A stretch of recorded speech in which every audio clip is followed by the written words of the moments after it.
This is Deborah Peters. Welcome to my podcast, Neuroscience for Success, and this new series, The Journey of the Mastery of Your Mind. I'm here today with my co-host, Richard Daniel Curtis, all the way from Southampton, UK. And absolutely delighted to have you join us. And we've got a doozy of a show for you guys today. So how you doing, Richard? I'm great, thank you very much. Very nice day in the office, very successful. Although, I'll be honest with you, it's been a bit grey and drizzly here, but we've had a fantastic day in the office. Came home, spent a couple of hours with my son, and then obviously I'm now chatting to you, and before I go and have a family meal. Yeah, and it's day end for you, and it's day beginning for me, because of course I'm in Los Angeles, and we're off to a really good day. I've got a speaking engagement this afternoon at a Catholic girls' school. I'm very excited about that. Wow. Yeah, they're having me come in and talk to the girls about, just owning your space in the world and just expanding yourself out to embrace all of you. And I'm on a career path, and I'm really excited about that. And it's so powerful at that age. If you can catch them at that age, just when they're like, I would say, they're just sprouts, just starting to emerge into their adult life. It's just such a powerful stage to get young people, and that's certainly. If I think about all of the different ages of people that I work with, that age, just kind of sort of mid to late teens, is just amazing. Yeah, that's right. And so I've got grade 10, grade 11, and grade 12. And it was interesting because when they sent me sort of like the agenda, they were saying, can you talk about interning and these kinds of things? And I went, no, I can't talk about that, but I can talk about, getting in touch with who you are and owning that and taking that out into the world and carving out your space in the world unapologetically. Like, I can talk about that. So it's going to be a great afternoon. I'm thrilled to be doing this. Yeah, absolutely. So today, this is vlog / podcast number 2. Yeah, and, number 2. This is now a series. Here we go. So today, and this is where you and I work so well together, because just is what the watchers and the listeners, the viewers and the listeners don't know, is that we had a little chit chat before we pushed go. And we were kind of sharing what we've been experiencing, and I'll let them tell you what you're going through. But what I'm experiencing right now is I'm reinventing my entire organization, and it's not the first time I've done this. Won't be the last. I mean, the more we grow in consciousness and self-awareness, the more we need to continue to up-level our game. And so with this whole change process I'm going through, it's really, I'm really shifting in this understanding of we don't have to work all the time to get a result. And you're having an interesting experience. So why don't you, and then what it does is it creates sort of like this little like antithesis, like I'm seeing it one way, you're seeing it another way, and both have value for the viewer. So yeah, absolutely. Yeah. So about a year ago, I started focusing more on developing training rather than providing consultancy, because when you're working as a consultant, I'm only working with 1 or 2, or sometimes when I do like surgery days in schools or in employers, then I'll maybe only see sort of 10 or 12 people a day. So it's not having that large an impact. Right. Now, one of the things that I'm very passionate about is having a global impact.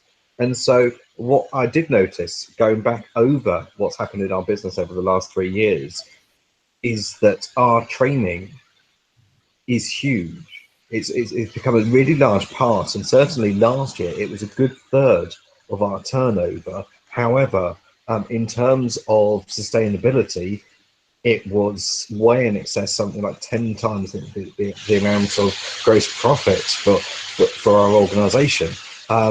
And in terms of impact, then the moment we do training, then by just training 20, 30 people in a room, actually the people that they go and work with, they're going to work with maybe as many as 40, 50 people at a time. So that Yeah. immediately scales up the impact. So I went through a very similar thing to what Deborah's going through now, um, a year ago, and I'm just coming through the other side. So I've spent the last year downsizing the consultancy. So I did have a team of consultants out there working for me, doing the Richard Curtis method of, out in schools and things like that. I've downsized that. I've really brought that back in. And we do, I'll only do 1 or 2 consultations at most a month. I'm really quite I'm going to say picky about who I choose to spend my time with, because you've only got 24 hours a day. And so I'd much rather invest that in developing and promoting our training products. So having spent the last year really kind of going through that reevaluation of our business goals, setting up new systems, putting in place new training programs, actually, we're now starting to come through on the other side. And over the last week or so, we've really started to see a fantastic return on that investment of time and money that we've made. But it's taken a year to get there, and it's been really quite almost I would say almost quite headbanging at times. There have been times that I've honestly hit rock bottom over the past year. I could tell you about one of the stories that no doubt we'll share at some point is actually it got to the point where I was down to my last £5, and I actually gave that to a homeless man. I literally had no money at all, but that was so important because to me that was the most abundant I'd felt in a very long time. And that made Isn't that always the way it goes? yeah, That's always the way it goes. It's like I can appreciate everything you're saying, and especially when the money kind of is showing that it's just not there. You really have to question your life and how you spend your time and what's important to you and who you spend that time with. Last September when I was over and did that workshop for British Marine and United Kingdom Trade and Investment Group in Southampton, where we met, I said to myself, this is how I want to live. And I want to live like this all the time, where I'm able to be wherever I want to be, and I've got my laptop in front of me, and I can make a difference all over the world to game changers that are in their own right game changers, and they have a tribe. And so I made a decision. I was sitting in the hotel lounge, and I was, dropping my cards into my CRM because I met so many people. And while I was doing it, I said to myself, wait a minute, it's not something I want to do. I'm doing it. Here I am in another country, on another continent, with my laptop, running my business very, very well and impacting large groups of people all over the planet. There was like a lot of people that were in that workshop. And so it's not something I want to do. You have to be careful about your language patterns, because they create reality. And I said, I am doing this. Now it's about scaling this up. And so I set a goal for myself that by a certain time in 2017, I was going to have my business completely automated. And there you are, we're having this dialogue, it's no coincidence that you and I connect on this level. So right now I'm just, I feel your pain and I feel your joy because I'm in the process of wrapping up my first book. And as I was writing this chapter yesterday, and I was sharing some of my coaching experiences with companies that I've worked with around the world, and I was like, wow, look how much energy I put into this company, these people, to experience such a giving, because I just jump in and you say to me, okay, this is my goal. And I say to you, okay, then it's a done deal. Like, I don't mess around. You tell me you want to be in a certain place. I can show you how to engineer your organization so that you get to that place. But at the same time, it takes a lot of energy. And you know this from consulting, right? It takes a lot of energy, you know, psychic energy, because you're dealing with all of their limitations that they don't know how to face. You know, it's like change for some people. It's just like, Well, whoa. I've ended up with a whole new team. You know, I've had to go through a round of making people redundant, and also at the same time training up my new team. So I've got some people, you know, in the same office who are on their way out as the same time as I'm sat down having meetings and talking about the vision and the way forward for the new staff. You know, and you know, that part and parcel, I think, of the journey that we're on is that actually you're constantly evolving, and it's no different with the people that you work with.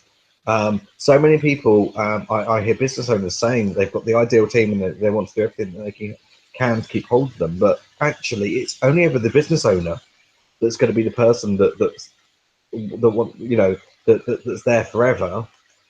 You know, the others are there. I want to say transient. You know, they're there temporarily. They are transient, even if it is because they leave because of you know, family matters or even retirement. They're still transient in the business. Whereas as Yeah, the business owner, you're there for the business. It is very much your baby, and you're there, but for either for you know until you leave either through death or through selling the business or through closing the business. absolutely. You know, on that note, I think for viewers, what you can get out of this is it's okay to let go. I was in the chapter I was writing yesterday, I was referencing sort of like the industrial age thinking, where, you know, you hire someone and you expect them to be with you forever. And that is no longer the case. We're in the information age, moving into the time of the mind. People's consciousness is shifting rapidly. People are growing individually and collectively at warp speed. And so they're going to move on, and they're going to move on for a variety of reasons. Like they either can't hang because where you're going as a business owner is too rapid of a change process for their neurology, or they're going to take off because they have shifted their own consciousness and now they're being guided into a different place in their life. And the important thing is to not be in judgment about that and to be okay with being in flux, because people will come and people will go from your organization, and it doesn't mean you've done anything wrong. I remember one time I had a boyfriend that would brag about how, you know, 15 years later after high school, he still had all the same friends. And, you know, at first I kind of was like, well, there's something wrong with me because I don't. And then I looked at my life and my growth trajectory and I said, you know, yeah, of course I don't have the same friends. I've grown so much, you know, it's almost difficult to keep up with me sometimes. So good on you. You know, you're really moving through the process. This is phenomenal. Definitely, definitely, and it's just so um, it's so important to let go. That's the biggest thing I've found about abundance and about flow over the last year is that actually there are times that you have to push, and there always are going to be times that you push. But once you've pushed, that's then the time to stand back and let it happen. You put it out there. You have to push to put it out there. You know, that I'm gonna say that is a thing that you know that you do need to state your intention to the universe. Yeah. So you need to push in the first place. But then once you've pushed, once you've put it out there, then stand back and let it flow. Because actually, if you keep pushing, then all that's going to happen is your the people that could potentially you could partner with, or you could be working with, or you could be making new friends with, are actually going to be put off by the fact that you're constantly pushing. You come across as too needy almost. Or you won't even notice them. Mm. So busy white knuckling it and pushing or efforting. I like to call it efforting. You know, I have this saying, like the only difference between hard work and struggle is limiting beliefs and negative emotions. because the tasking, like the process, is still the same. You know, you could do, as an entrepreneur, you could do like a 12-hour day, for example, or, you know, sometimes we knock out a 14-hour day, like if we got to get it done, right? So you could Yeah. go through that process with appreciation for what it is, or you could go at that process like it's, oh my God, I have to do this. And again, it comes down to the words and the language that we use. And those words and that language creates our perspective on what it is we're doing. So suddenly you could go from something that's very joyful and that you're loving to like, okay, I got to grind it out. It's the same work. It's the same steps. It's just an attitude. It's a perspective. And it becomes an energy that then engulfs, you know, the rest of your life. So it's all about how you look at it, you know, glass half empty, glass half full. Or the way I like to look at the glass is that it's perpetually filling. Absolutely. Do you know what? I was listening to something earlier in a brilliant book by Dan Pink. It's Human to Sell. And he was What's the last talking, name? What's the last name? Daniel Pink. Pink, Okay. is the name. He was talking about people's sense of optimism and their outlook on situations, because what he said was there's an optimum point, and he shared the research that's been done into this. There's actually an optimum point of balance between positive and negative attitude towards things. Now, you can't be completely positive about things, because then you don't actually notice the things to pick up on. You kind of get too lost in the positivity. Actually, there are some things that we see that make us think and make us question in order to improve whatever we're doing. Yeah. However, likewise, if you're too negative, then what happens there is you get too caught up in that. And so he was talking about the optimum point, and the research that he was quoting was saying actually for every 3 parts of positive thinking, then you need 1 part of negative thinking. So it's a 3-to-1 ratio. Interesting. That's very interesting. Yeah, and I can see where he's coming from with that. You know, if you don't ever look at the negative aspect of something, then you could actually be setting yourself up to be, you know, like someone's sponge where they can take advantage of you. So having that awareness and but not getting stuck in it. You know, you can, it's good to be able to look at relationships, especially relationships. At the end of the day, really that's all there is for us, is relationships. It's the people that we surround ourselves with, whether they're our clients or whether they work for us or they're our joint venture partners or whatever the case is. Without relationships, your business can't be. You know, even if it's an online business, you're still having relationships. The customers are still buying your product or service, right? Yeah. On some level, there's a relationship.